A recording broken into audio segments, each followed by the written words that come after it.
HarperCollins presents Diana in Love by Jen Besser with Shana Festi.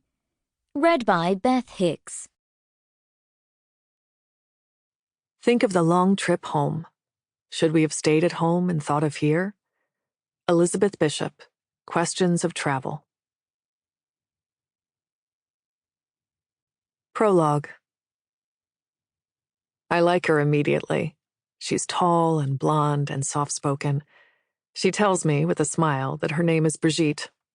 I like her made-up name and repeat it out loud as many times as I can. Have a seat, Brigitte. What can I get you to drink, Brigitte? She settles into the chair opposite me and I press record. My fantasy is in Paris, she says. I smile. Paris is the backdrop for so many people's fantasy. Tell me everything. She stretches out her legs in front of her and crosses them at the ankle. As she speaks, she pulls at the stack of brightly beaded bracelets on her wrist. I grew up in a tiny nothing town. A town so nothing they stopped posting the population because it was dropping too fast. You pass it on a road trip and think, does anyone actually live here? So naturally, I fell in love with anywhere else. But really, Paris. Anything French. I wanted to go to Paris for my honeymoon ever since I was 12. It was the setting of an Audrey Hepburn movie I saw at my grandma's in Seguin. As we watched, she sprayed us both with French perfume to heighten the sensation that we were actually there. When I went to college, the city was a poster on my dorm room wall. My roommates had bands or movie stars smiling down on them, but I was dreaming of the Champs-Élysées. I was fascinated by the bright lights and slick rain. Paris felt like my destiny. I wondered, as I fell asleep each night, if French rain was the same texture as Texas rain. But then I got married, and I knew I was doomed as soon as my new husband took me to Texas Typhoon to ride water slides instead of honeymooning in France. I guess I really knew I was doomed before that. How I chose someone so totally lacking in flavor is not something I can really explain. Even his name filled me with a quiet dread. I would be Mrs. Smith, one of millions. But we were young, and he played football and liked me, so I thought I was meant to like him back. The wedding was pretty. My mama did my hair like she had done hers when she was a rangerette.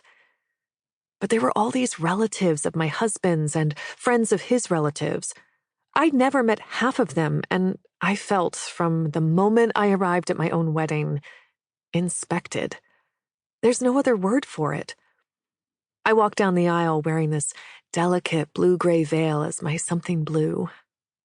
I wanted to do something at least a little different from frilly and small-town expectations. One tiny homage to Parisian elegance so that my grandma in heaven could smile down on us. When I met him at the altar, his expression was flat, like I'd rolled his face with my baker's pin. He leaned in close, and I thought he was going to say, "You look beautiful." But instead, in front of all those guests, he hissed, "That's what you're wearing?" I looked out at this sea of strangers and felt the humiliation wash over me, like a wave pulling me under as they all stared at me. Even the wedding pictures came out wrong. My husband posed me in strange, uncomfortable positions.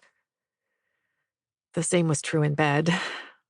It was all about trying to keep him hard, and that usually meant I had to hold still, or not speak, or say things I didn't want to say, words that made me feel ugly and used. The town was shocked when he left me for a younger model he met on a weekend trip to Port Aransas. I was relieved, to be honest. I really was. I wanted to see and taste and feel and never be bland or taste anything bland ever again. So, in my fantasy, I take up a French pen pal, something I'd seen in my grandma's old movies.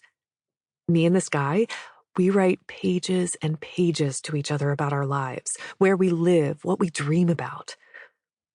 Then we start writing about what turns us on, even sharing naked pictures that I print and seal inside the envelope. Sample complete. Ready to continue?